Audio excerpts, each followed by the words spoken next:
Assistant కొరియోగ్రాఫర్పై లైంగిక వేధింపులు, POCSO కేసులో అరెస్ట్ అయి జైల్లో రిమాండ్ ఖైదీగా ఉన్న జానీ మాస్టర్కు కాస్త ఊరట లభించింది. తనకు బెయిల్ ఇవ్వాలని కోరుతూ కోర్టులో పిటిషన్ దాఖలు చేశారు జానీ మాస్టర్. బెయిల్ పిటిషన్పై విచారించిన రంగారెడ్డి జిల్లా కోర్టు ఆయనకు మధ్యంతర బెయిల్ ఇస్తూ ఉత్తర్వులు జారీ చేసింది. ఈ నెల 6వ తేదీ నుంచి 10వ తేదీ వరకు 5 రోజుల పాటు బెయిల్ మంజూరు చేసింది. తాను నేషనల్ అవార్డు అందుకోవాల్సి ఉందని, అందుకుగాను 5 రోజుల మధ్యంతర బెయిల్ ఇవ్వాలని పిటిషన్లో కోరారు జానీ మాస్టర్. ఈ నేపథ్యంలోనే జానీకి బెయిల్ ఇచ్చినట్లు తెలుస్తోంది. మరోవైపు అక్టోబర్ 8న జరిగే జాతీయ అవార్డ్స్ కార్యక్రమంలో జానీ మాస్టర్ పాల్గొనబోతున్నారు. 70వ నేషనల్ అవార్డ్స్లో జానీ మాస్టర్కు చోటు దక్కిన విషయం తెలిసిందే. తమిళ్లో తిరు చిట్రంబలం సినిమాలో ఆయన కొరియోగ్రఫీ చేసిన ఒక పాట నేషనల్ అవార్డును తెచ్చిపెట్టింది.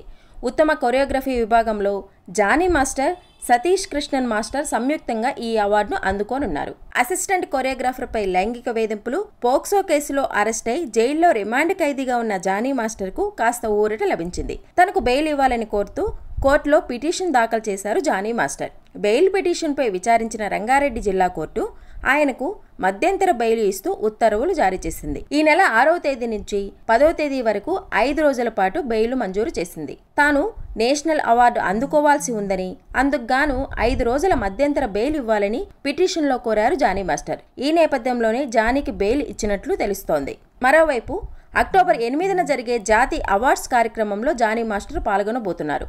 70వ నేషనల్ అవార్డ్స్లో జానీ మాస్టర్కు చోటు దక్కిన విషయం తెలిసిందే. తమిళ్లో తిరు చిట్రంబలం సినిమాలో ఆయన కొరియోగ్రఫీ చేసిన ఒక పాట నేషనల్ అవార్డును తెచ్చిపెట్టింది. ఉత్తమ కొరియోగ్రఫీ విభాగంలో జానీ మాస్టర్, సతీష్ కృష్ణన్ మాస్టర్ సంయుక్తంగా ఈ అవార్డును అందుకోనున్నారు.